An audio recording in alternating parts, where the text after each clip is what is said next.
예, 우리 같이 인사 나누겠습니다. 일주일 동안 애쓰셨습니다. 예, 은혜 받고 돌아갑시다. 예, 이 시간에는 시편 91편 14절부터 16절 말씀까지 읽었습니다. 은혜 받을 말씀의 제목은 하나님의 약속 두 번째 시간입니다. 우리는 지난주에 이어서 하나님의 약속을 계속 살펴볼 텐데요. 하나님의 약속 5가지 중에서 우리가 지난 시간에 3가지를 살폈죠. 복습 한번 해볼까요? 첫 번째 약속은 뭐였습니까? 시작. 그가 나를 사랑한즉 내가 그를 건지리라.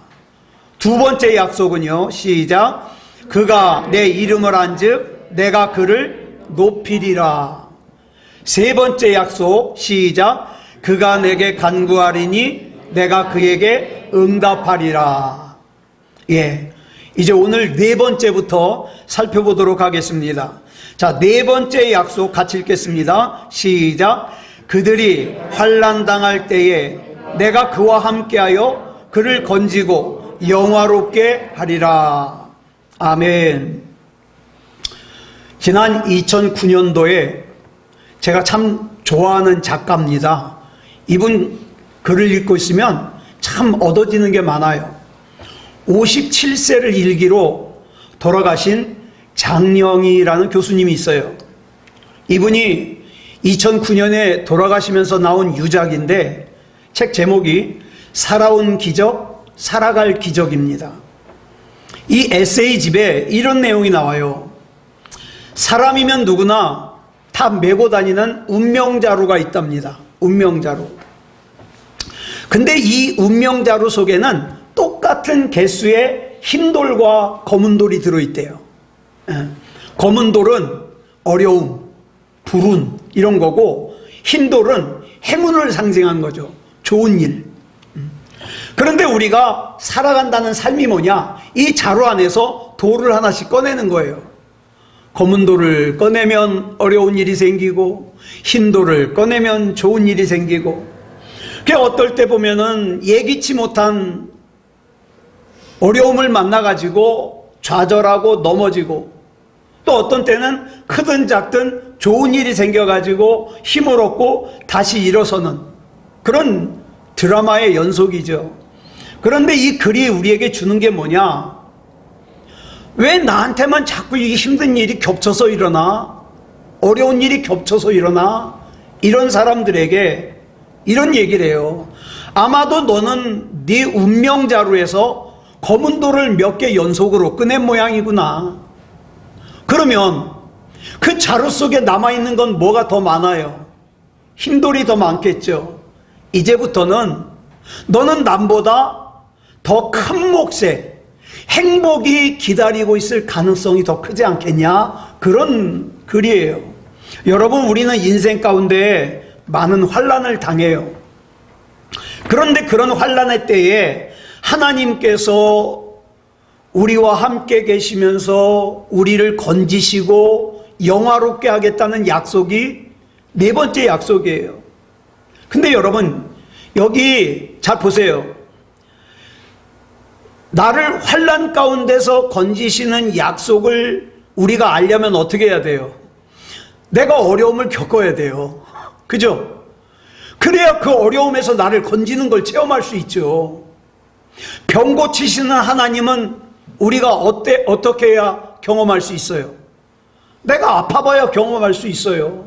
내가 아파봐야 병을 고치시는 하나님을 체험할 수 있죠.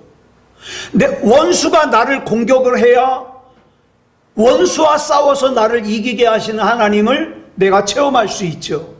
어려움을 경험해봐야 그 어려움 가운데서 어려운 문제를 해결해 주시는 하나님을 내가 경험할 수 있죠. 내가 마음이 불안하고 고통스러워 봐야 내게 평화를 주시는 하나님을 경험할 수 있죠. 그러므로 여러분, 참 이런 얘기하면 듣기가 참 불편한데, 저와 여러분은 인생을 사는데 환난이 좀 필요합니다. 작은 환난은 우리로 하여금 작은 하나님을 체험하게 하지만 큰 환난은 큰 하나님을 체험하게 해요. 예. 그러므로 우리가 만나는 이 환난이라는 게, 어려움이라는 게 절대 나쁜 것만은 아니다. 환난 가운데서 우리가 하나님을 찾으면 하나님께서 우리를 건지시고 영화롭게 하신다고 약속하셨습니다. 그렇기 때문에 저와 여러분이 환난을 만났을 때 반드시 하나님께 부르짖어야 됩니다. 여러분 잘 아시는 대로 이스라엘 백성이 출애굽을 해서 제일 먼저 만난 문제가 뭡니까? 홍해예요. 앞에 홍해가 가로막혀 있어요.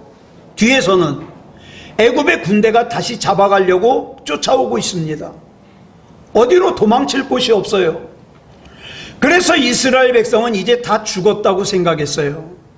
그런데 그때 모세가 출애굽기 14장 13절에서 이렇게 말합니다. 시작. 너희는 두려워하지 말고 가만히 서서 여호와께서 오늘 너희를 위하여 행하시는 구원을 보라. 너희가 오늘 본 애굽 사람을 영원히 다시 보지 아니하리라. 그리고 얼마 있지 않아서 하나님께서 모세의 기도를 통해서 홍해를 가르시고 이스라엘 백성이 그 갈라진 홍해를 육지같이 건넜다 그랬잖아요. 그리고 곧 뒤에 이어 이스라엘 백성을 쫓아온 애굽의 군대가 그 홍해 안에 들어섰을 때에 하나님께서 갈라진 홍해를 다시 붙이셔서 애굽의 군대를 홍해 속에 다 수장시키셨습니다.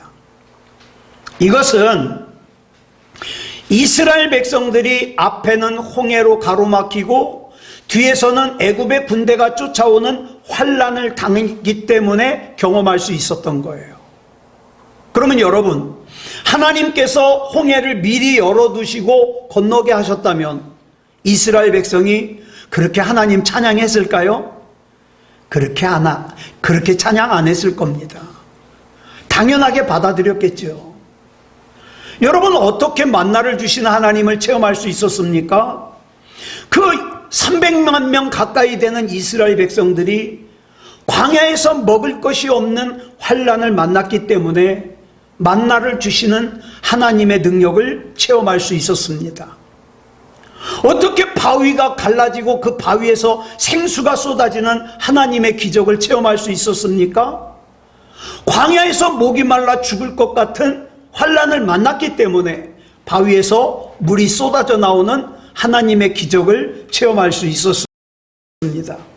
이런 기적들은 다 환난을 만났기 때문에 체험할 수 있었죠. 나사로가 죽은 지 3일이나 지나서 썩은 냄새가 진동할 때 예수님께서 오셔서 마르다를 위해서, 마리아를 위해서 죽은 나사로를 살리셨습니다. 여러분, 죽은 나사로가 살아나는 기적은 어떻게 해야 경험할 수 있어요? 나사로가 죽어야 경험할 수 있죠. 그런데 우리가 환난을 믿음으로 이기잖아요. 그러면 그 환난을 믿음으로 이기는 것만으로 끝나는 게 아니라 환난 이상의 복을 우리에게 주십니다. 그렇기 때문에 환난이 오면 복도 따라온다는 걸 기대하시면 돼요. 물론 이것은 주님을 확실하게 믿고 신뢰하는 사람에 한해서입니다. 그러므로 우리는 환난을 두려워할 필요가 없어요. 여러분 아시다시피 제가 한동안 목회가 힘들어서 요새 그런 드라마가 있더라고요. 의사가 슬럼프를 겪는 닥터 슬럼프. 제가 한동안 목사 슬럼프에 빠졌었죠. 그래가지고 힘들고 회의가 들어가지고 그만둘 생각까지 했었어요. 그러면서 저 나름대로도 참 이겨보려고 애를 썼죠. 다른 목사님들은 어땠을까 궁금해가지고 목사님들 얘기를 쓴 책도 읽어보고 또 연배가 좀 많으신 선배 목사님 찾아가서 목사님은 어땠습니까? 목사님은 목회 그만두고 싶은 때 없었어요? 물어도 보고 다른 목사님들의 이야기도 듣고 그 중에 한 얘기예요. 제가 참 좋아하는 목사님이라 그랬죠. 100주년 기념교회에서 은퇴하신 이재철 원로 목사님이 쓰신 사명자반이라는 책이 있어요. 이 사명자반이라는 책에 보면 이런 고백을 하십니다. 이 이재철 목사님이 처음 목회를 하신 게 1988년인데 저보다 후배예요. 저보다 후배. 1988년인데 6월 26일 날 첫 번째 목회지인 주님의 교회를 설립을 하고 목회를 시작하셨어요. 자, 근데 그 당시에 목회를 시작할 때 이 목사님이 생각하신 게 뭐냐? 야, 목회라는 것은 설교만 하면 돼. 에?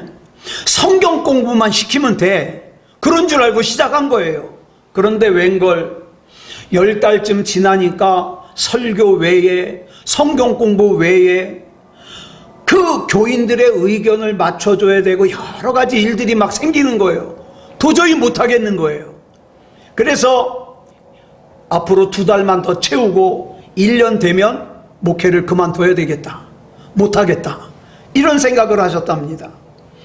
그래서 이제 1년 채우는 날만 기다리는 거예요. 그만두려고.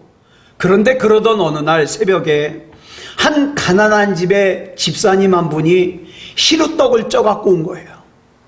시루떡을. 그리고 와서 목사님께 기도를 받고 갔어요. 근데 그 기도를 하는 중에 이 목사님이 얼마나 감동이 밀려오는지 그 감동 때문에 은퇴하실 때까지 목회하신 거예요. 그 내용을 기록하고 있어요. 또 설교를 잘하시는 이연길 목사님이라고 계세요. 이야기 설교로 아주 유명한데 이분도 40대 중반쯤에 목회를 그만두려고 그러셨대요. 이분은 나름대로 자기가 참 설교도 잘하고 목회도 잘한다고 생각했는데 문제는 자기 설교를 듣고 교인들이 변하질 않는 거예요. 교회도 변하질 않는 거예요. 그래서 그만둬야 되겠다. 나중에는 이거 내가 성도들한테 사기치는 거 아닌가? 이런 막 자괴감까지 들더래요. 아무리 설교를 해도 설교한 대로 이루어지지도 않고 교인들도 변하지도 않고 그러니 내가 더 이상 설교를 할 이유도 없고 목회를 계속할 이유도 없다고 생각한 거예요. 그래서 기회만 엿보고 있었어요. 목회 그만두려고. 그런데 어느 날 40대 중반의 여인이 불치병에 걸려가지고 교회에 등록을 했어요. 그래가지고 이 목사님이 그 성도를 살려달라고 간절하게 기도했는데 8개월 만에 돌아가셨어요. 이분 장지로 가는데 비가 막 주룩주룩 쏟아져요. 비 오는 날 장지로 가는데 하나님에 대한 불평이 막 쏟아지는 거예요. 하나님, 성경에 보면 기도하면 병이 낫는다 그랬는데 그의 기도의 응답을 받아서 이 양반이 살았어야 되는데 결국에 죽었지 않습니까? 근데 내가 어떻게 기도해가지고 산다고 설교를 합니까? 이제 더 이상 설교가 무의미합니다. 이렇게 막 하나님 앞에 내색은 안 했겠죠. 눈 지그시 감고 속으로 하나님 앞에 투덜거리는 거예요. 그렇게 투덜거리는 중에 하나님의 음성을 들었어요. 네가 전하는 말이 네 것이냐? 아니면 내 것이냐? 너는 내 말 전하기만 해라. 뒷책임은 내가 감당한다. 이 말씀을 들은 후에 그래도 이제 뿔나가지고 장지에 도착해서 하관 예배를 드리는데 그 하관 예배를 드리는 중에 말씀을 증거하는 목사님과 거기 참석한 사람들의 가슴이 뜨거워지기 시작하는데 부흥회가 된 거예요. 근데 놀랍게도 그 다음부터는 설교를 하면 교인들이 변하더라는 거예요. 이혼하려고 찾아왔던 가정이 화합하고 잘 살고 사업에 실패한 교인이 하나님 말씀 붙들고 일어나고 그래가지고 이 양반도 은퇴할 때까지 목회를 한 거죠. 여러분, 이재철 목사님이나 이영길 목사님은 어려움을 믿음으로 극복한 사례잖아요. 근데 이분들만 있는 게 아니에요. 예전에 제가 말씀드렸죠. 우리 선배 목사님 한 분 은퇴하시는 예배를 드리는데 그 친구분이 나와서 하는 말이 목회자 치고 죽고 싶다는 생각 한 번도 안 한 목사님 없다고. 저는 그 얘기가 계속 마음에 남아있어요. 네. 지난 2000년도에 89세를 일기로 소천하신 한경직 목사님 잘 아실 겁니다. 이분이 미국에서 공부를 하던 젊은 시절에 폐병에 걸렸어요.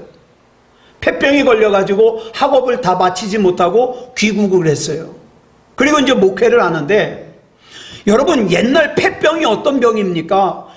그 병 고치느라고 막 피를 토하고 그러니까 그 병을 고치느라고 있는 재산 다 잡아먹고 나중에는 빼빼 말라서 피 토하다 죽는 게 폐병 아니에요? 무서운 병이죠.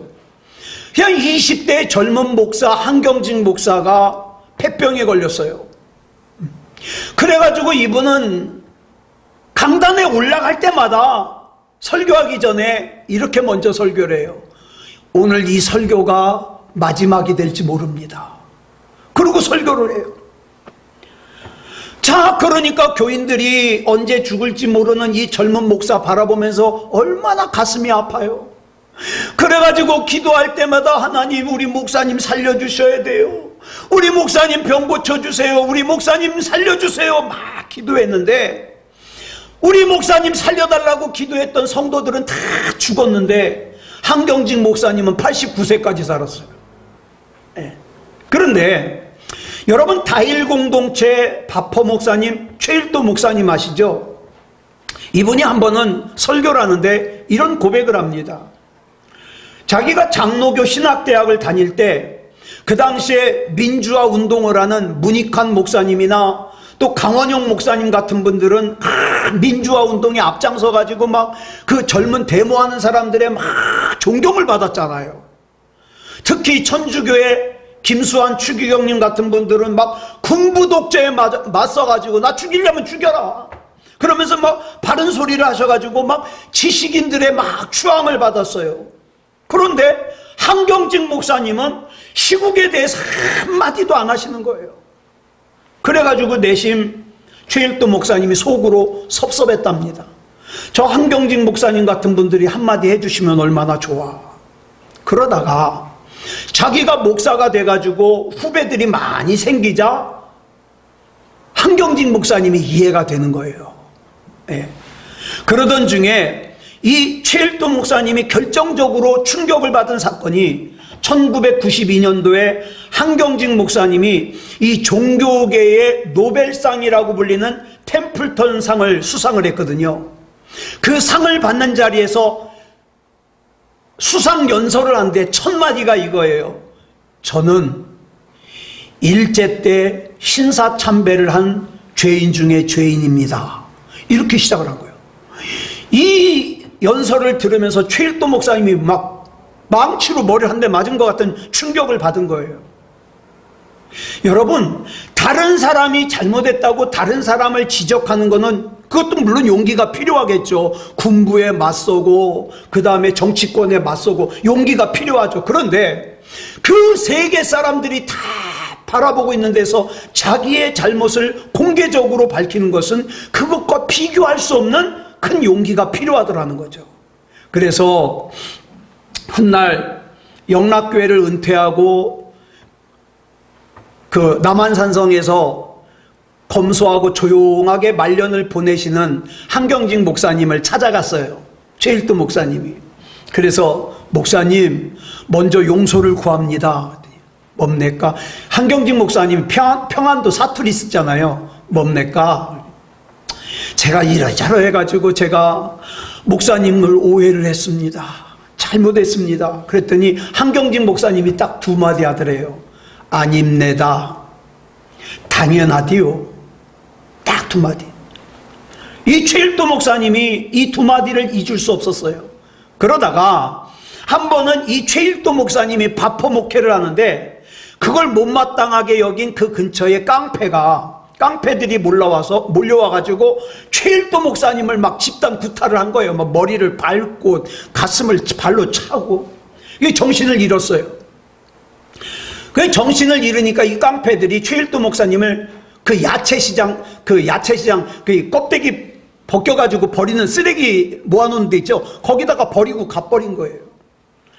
그래가지고 병원에 입원해가지고 20일 동안 꼼짝을 못할 정도로 있었는데 형사들이 와가지고 최일도 목사님에게 목사님 그렇잖아도 그놈들을 잡으려고 그러는데 요번에 목사님이 증언만 해주시면 싹 잡아놓을 수 있습니다. 그러니까 증언만 좀 해주십시오.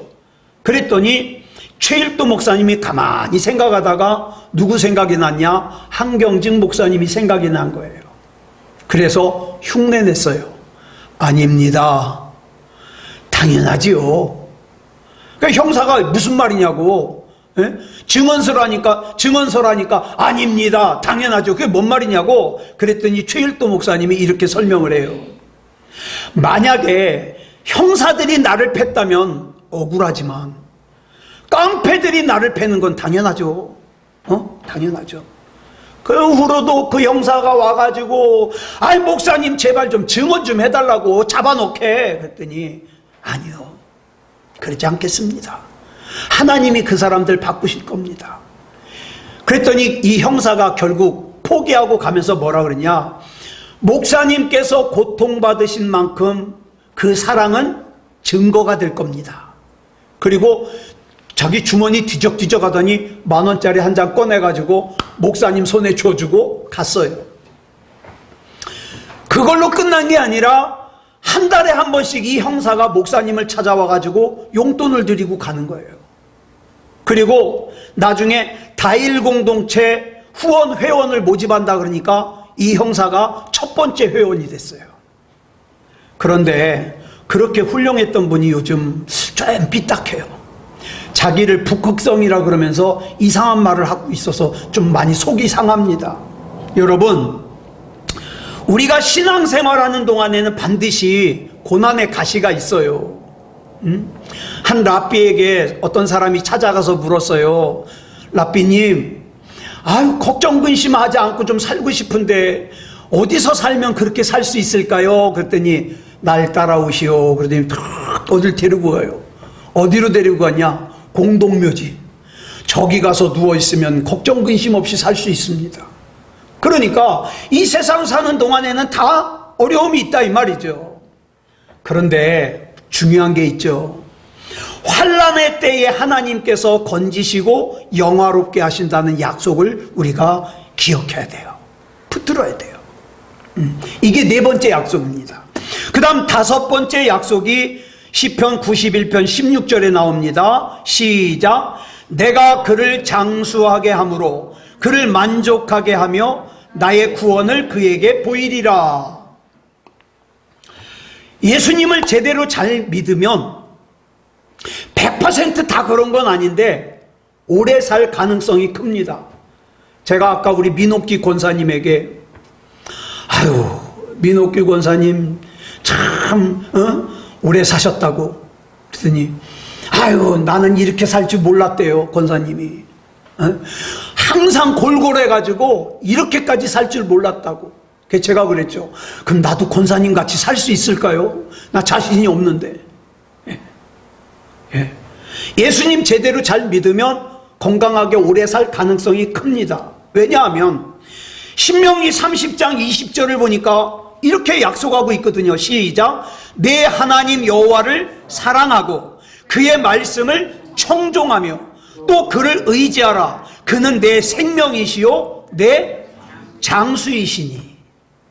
하나님께서 우리의 생명이시기 때문에 하나님의 말씀을 잘 순종하면 건강하게 오래 살 가능성이 커요. 잘 들으세요. 가능성이 큰 거예요. 100% 다 아니에요. 그래서 잠언 10장 27절을 보면 뭐라 그랬습니까? 시작. 여호와를 경외하면 장수하느니라. 최초의 인간이었던 아담은 930살, 그의 아들 셋은 912살, 무드셀라는 969살. 그래서 무드셀라가 제일 오래 살았죠. 그런데 노아의 홍수를 거치면서 인간의 수명이 급격히 줄어들기 시작해서 아브라함이 175세, 야곱이 147세, 요셉은 110세. 여러분 잘 아는 1000년을 살아보겠다고 불로초를 캐러 보냈던 중국의 진시황은 몇 살까지 살았게요? 저보다 못 살았어요. 49살 진시황이. 어떤 사람이 이런 얘기를 합니다. 60살만 잘 넘기면 거의 90까지 산대요. 민옥기 권사님, 제가 내년만 잘 넘기면 제가 권사님만큼 살아요. 내년만 잘 넘기면. 왜냐하면 그분 하는 얘기 의사거든요.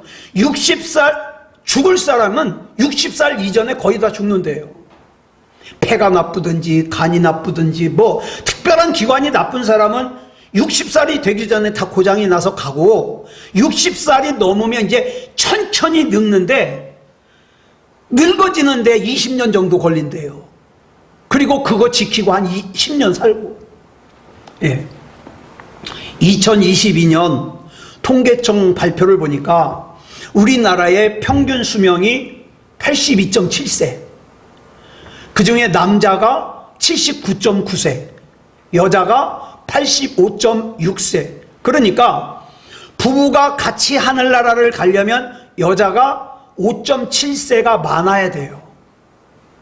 그게 제가 큰일 났잖아요. 저는 5살이 제가 많잖아요. 그러니까 이걸로 보니까 우리 권수연 씨가 혼자 살 시간이 대충 한 10년 돼요. 그래서 제가 평균 수명보다 10년 더 살아내야 돼요. 혼자 못 두고 가겠어요. 제가 눈을 못 감을 것 같아요. 마음이 안 놓여서. 여자가 왜 남자보다 더 오래 사느냐? 여자들은 드라마 보면서 울잖아요.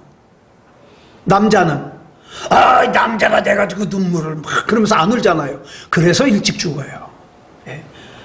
여자들은 웃기면 막 웃잖아요. 저희 집사람 거실에서 TV 보면서 혼자 막 웃어요. 그래서 오래 살아요. 저도 웃어요. 유튜브 보면서 혼자. 저도 그거는 오래 살 것 같아요. 그런데 남자들이 좀처럼 웃지도 않고 울지도 않아요. 최근에는 사람의 수명을 늘리기 위해서 많은 연구와 노력을 하고 있는데 성경은요 이미 그 건강과 장수의 비결을 설명하고 있어요. 아까 읽은 잠언 10장 27절을 한번 끝까지 읽어볼까요? 시작. 여호와를 경외하면 장수하느니라. 그러나 악인의 수명은 짧아지느니라. 그러니까 여러분 조금 살고 싶으면 못된 짓 하고 사세요. 그러면 조금 살아요. 여호와 하나님을 경외하면 오래 살지만 악하게 살면 일찍 죽는다. 또 아까 읽었던 신명기 30장 20절 다시 볼까요? 시작. 내 하나님 여호와를 사랑하고 그의 말씀을 청종하며 또 그를 의지하라. 그는 내 생명이시요 내 장수이시니 여호와께서 내 조상 아브라함과 이삭과 야곱에게 주리라고 맹세하신 땅에 내가 거주하리라. 출애굽기 20장 12절도 보겠습니다. 시작. 내 부모를 공경하라. 그리하면 내 하나님 여호와가 내게 준 땅에서 내 생명이 길리라. 그러니까 부모에게 화내고 버릇없이 살면 일찍 죽어요. 예인아, 엄마랑 싸우면 일찍 죽어요. 자, 또 잠언 28장 16절 보겠습니다. 시작. 무지한 치리자는 포악을 크게 행하거니와 탐욕을 미워하는 자는 장수하리라. 탐욕을 미워하면 장수해요. 네. 욕심이 우리를 일찍 죽게 해요. 어쨌든 오늘 본문에서 우리 주님께서 뭐라고 약속하셨어요? 줄친 것만 시작. 내가 그를 장수하게 함으로 그를 만족하게 하며. 여러분, 사람이 얼마나 살아야 만족할까요? 어떤 분이 이런 얘기를 하더라고요. 100세 되신 분에게 아유 이제 어지간히 오래 사셨으니까 지금 돌아가셔도 여한이 없으시겠네요. 그런데 그분이 그렇죠. 그런데 벌써 표정이 안 좋더래요. 왜? 오래 살고 싶거든요. 그래서 하나님께서는 예수 믿고 구원받은 사람에게 오래 살으라고 뭘 주신 거예요? 영원한 생명을 주신 거예요. 이 땅에서 육신 입고 사는 오래 사는 것은 여기저기 아프니까 그 오래 살아도 재미가 없지만 우리 하나님이 주신 영원한 생명은요, 아프지 않고 오래 살아요. 날마다 천국이에요. 원래 하나님께서는 사람을 죽지 않도록 창조하셨어요. 그래서 아담과 하와가 범죄하지 않았으면 죽음이 없이 영원히 살 건데 죄를 짓는 바람에 사망이 들어왔거든요. 그러니까 여러분 기억하세요. 사망은 정상적인 것이 아니고 비정상적인 것이다. 인간의 본성은 영원히 사는 것이기 때문에 모든 사람이 본능적으로 영원히 살기를 원해요. 근데 죄 때문에 죽어야 돼요. 그렇지만 우리가 죄를 회개하고 예수 그리스도를 구주로 영접하고 구원받으면 영원한 생명을 얻어서 이 껍데기는 벗어버리고 변화되어서 불편하지 않은 장막을 입고 영원히 산다 이 말이에요. 우리 예수님께서 바로 저와 여러분의 장수의 조건이십니다. 영생의 조건이에요. 그래서 시편 1편 1절로 2절을 보면 복 있는 사람들의 특징이 나오죠.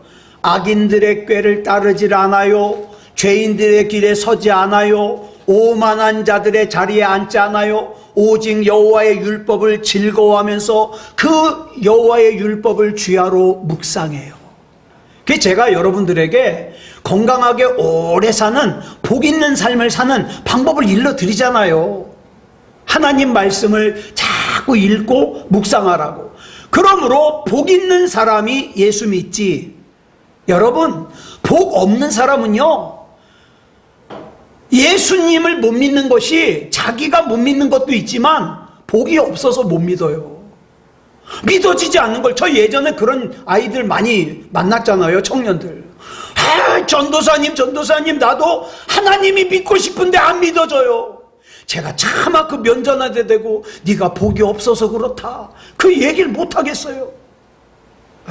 여러분, 그런데 그냥 오래 사는 것이 문제가 아니라, 여러분 이번 설날 순서지 보셨습니까? 이번 설날 예배의 말씀의 제목이 뭐냐? 이전보다 더 행복하게 사는 것이에요. 그 방법이 뭐냐? 포도나무이신 예수님께 꼭 붙어 있는 거예요.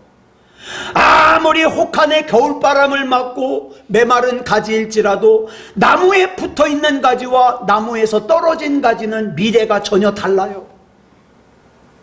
나무에 붙어 있는 가지는 봄이 오면 잎이 나오고 봉우리가 맺히고 꽃이 피지만, 나무에서 떨어진 가지는 어때요? 아무리 봄이 오고 여름이 와도 꽃이 피질 않아요.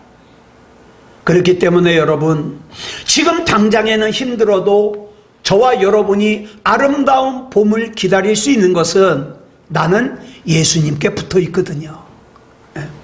독일의 유명한 문학가인 괴테가 이런 생각을 글로 썼어요. 뭐라고 썼냐? 우리의 운명은, 이 양반도 이 말씀을 본 것 같아요. 요한복음을.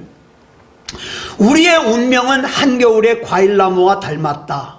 메마른 가지에서 푸른 잎이 돋아나고 꽃이 필 것이라고 그 누가 짐작했겠는가. 그러나 우리는 바란다. 그리고 알고 있다. 언젠가는 그 메마른 가지에서 다시 푸른 잎이 나고 아름다운 꽃이 피어나리라는 것을. 이와 반대로 나무에서 떨어진 가지는 혹한의 겨울이 지나고 봄이 오고 여름이 올지라도 생명 활동을 할 수가 없어요. 여러분, 자기도 구원받을 수 없는 사람이 다른 사람 구원받게 할 수 없잖아요. 이런 걸 보면 아무리 환경이 좋아도 사람이 변하지 않으면 소용이 없다, 이걸 알 수가 있어요. 아까 말씀드린 대로 요한복음 15장 1절을 보면 하나님은 농부세요, 예수님은 포도나무세요, 우리는 포도나무에 붙어있는 가지예요. 나무는 양분을 가지로 공급해 줍니다. 여러분, 지금 예수님으로부터 양분을 공급받고 계십니까? 여러분, 오늘 아침에 어떠셨어요? 공급 받으셨습니까? 이 시간에 공급 받고 계십니까? 나무와 가지를 연결해 주는 부분에 문제가 생기면요, 양분을 공급받지 못해요. 우리 주님이 주시는 평안을 공급받지 못해요. 우리 주님이 주시는 기쁨을 공급받지 못해요. 그렇기 때문에 가지는 반드시 나무에 붙어 있어야 돼요.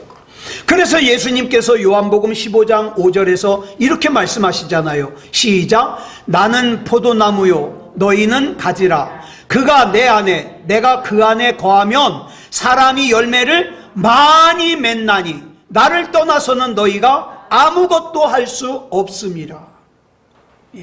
이 말은 우리가 열매를 맺을 수 있는 행복한 인생을 살기 위해서는 반드시 포도나무이신 예수님께 붙어 있어야 돼요. 그러니까 저와 여러분이 매일같이 점검해야 될 것이 뭐냐? 내가 예수님께 붙어 있는가?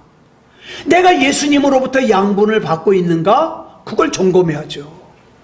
그래야 하나님께서 나를 장수하게 함으로 나를 만족하게 하며 하나님의 구원을 나에게 보이실 것이며 이전보다 더 행복하게 살 수 있습니다. 말씀을 정리하겠습니다. 저는 이 시편 91편 이런 말씀은 좀 적어서 붙여놨으면 좋겠어요. 하나님의 5가지 약속. 우리 한번 복습해 볼까요? 첫 번째 약속이 뭡니까? 시작. 그가 나를 사랑한즉 내가 그를 건지리라. 두 번째 약속 시작. 그가 내 이름을 안즉 내가 그를 높이리라. 세 번째 약속 시작. 그가 내게 간구하리니 내가 그에게 응답하리라. 네 번째 약속 시작. 그들이 환난 당할 때에 내가 그와 함께하여 그를 건지고 영화롭게 하리라. 다섯 번째 약속 시작. 내가 그를 장수하게 함으로 그를 만족하게 하며. 아무쪼록 이 약속을 우리에게 주신 우리 주님을 신뢰하고 이 약속이 내게서 이루어지려면 가장 중요한 게 뭐냐? 우리 주님께 꼭 붙어 있어야 돼요. 꼭 붙어 있어야 돼요. 그래서 이 5가지 약속뿐만 아니라 이 하나님의 말씀에 약속되어 있는 모든 약속을 누리는 그런 저와 여러분이기를 그리스도 예수님의 이름으로 축복합니다. 기도하겠습니다. 사랑의 아버지 하나님, 감사합니다. 지난 시간과 이번 시간에 걸쳐서 하나님께서 하신 대표적인 5가지 약속을 살펴봤습니다. 하나님, 우리가 우리 나무이신 예수님께 꼭 붙어 있게 하시고 우리 농부이신 하나님의 인도하심을 잘 받아 새싹이 나고 봉우리가 맺히고 아름다운 열매 맺는 인생 살게 해 주시옵소서. 우리가 얼마나 약한지 하나님 잘 아십니다. 우리가 얼마나 부족한지 하나님 잘 아십니다. 그러나 우리가 할 수 있는 것 한 가지는 주님께 꼭 붙어 있는 겁니다. 우리 주님은 나의 구주십니다. 우리 주님은 나의 전부십니다. 주님께서 책임져 주시옵소서. 그래서 우리 주님의 약속이 내 안에 이루어지는, 그래서 내 인생이 내 주변 사람들에게 간증이 되는 그런 능력 있는, 생명 있는 믿음다운 믿음의 인생을 살게 하여 주시옵소서. 모든 것을 우리 주님 앞에 맡겨드리오며 그리스도 예수님의 이름으로 감사하며 기도드렸사옵나이다. 아멘.